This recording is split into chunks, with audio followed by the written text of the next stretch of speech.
Попасть на Всероссийский детский форум не так-то и просто, а стать его ведущей еще труднее.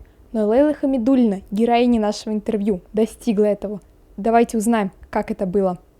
В этом году он собрал участников из 89 субъектов Российской Федерации и 13 зарубежных стран. Количество ребят достигло 2400 человек. На мероприятии проводились лекции, открытые диалоги, дискуссии и мастер-классы. В этом году на форуме 7 творческих направлений: музыкальное, театральное, музей изобразительного искусства, кино и анимация, цирковое искусство, литература и журналистика, продюсирование и хореография. А курировали их известные и именитые артисты, режиссеры и деятели искусств. Лейла, я тебя поздравляю, что ты была ведущей на таком грандиозном мероприятии. Расскажи, пожалуйста, как это было. Все началось с того, что мой редактор Татьяна Анатольевна, редактор программы «Гора новостей» и детского мужского телеканала «Тамыр», 30 мая мне сказала, что у нас планируется в Уфе такое мероприятие в конгресс-холле Таратау 1 июня, арт-курултай «Дети». Я там уже была на первом форуме. Я там была в качестве корреспондента. В Уфе такой форум, как арт-курултай «Дети», проходит уже во второй раз. И ребята, которые разрабатывали и дорабатывали свои проекты, смогут продемонстрировать их.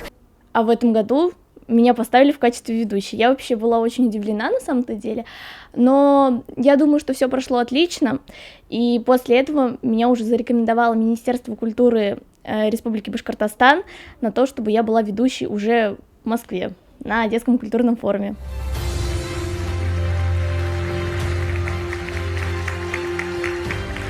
Добрый день, друзья! Здравствуйте! Приветствую вас, ребята! Это второй международный детский культурный форум. Он продолжает свою работу. С вами Лейла Хамидуллина. Меня зовут Александр Малич. Ты говорила, что было очень много важных и знаменитых гостей. Кто произвел на тебя самое большое впечатление?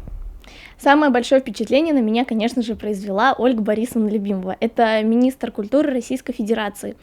Она настолько, как бы странно это ни звучало, простой и очень уютный человек, потому что самый первый день, когда я работала, это было 10 августа, утром у меня был самый ранний формат именно с ней. Экскурсия по арт-объекту нашего детского культурного форума. Я не знаю, конечно, почему я такую ответственную на себя ношу взяла, несмотря на то, что я такая достаточно неопытная в роли ведущей именно в Москве была. Но мне доверили, я очень рада этому. Когда она появилось очень много телевидения федерального, там было очень много пресс-служб, очень много журналистов, очень много операторов. Я думаю, что многие телезрители тоже хотят стать ведущими, как ты. Дай совет, как попасть на такой форум? Быть телеведущей, быть ведущей, в принципе, крутиться во всей этой медиасфере, это прежде всего любить общаться с людьми. Мне это очень нравится, я вообще болтушка, сейчас разболтаюсь на целый час здесь. Спасибо большое за интервью, ты очень вдохновляешь, творческая личность такая, и я также хочу стать ведущей. Спасибо тебе большое. Пожалуйста, спасибо, что пригласили на интервью. Мне очень нравится отвечать на все вопросы, даже больше, чем задавать их.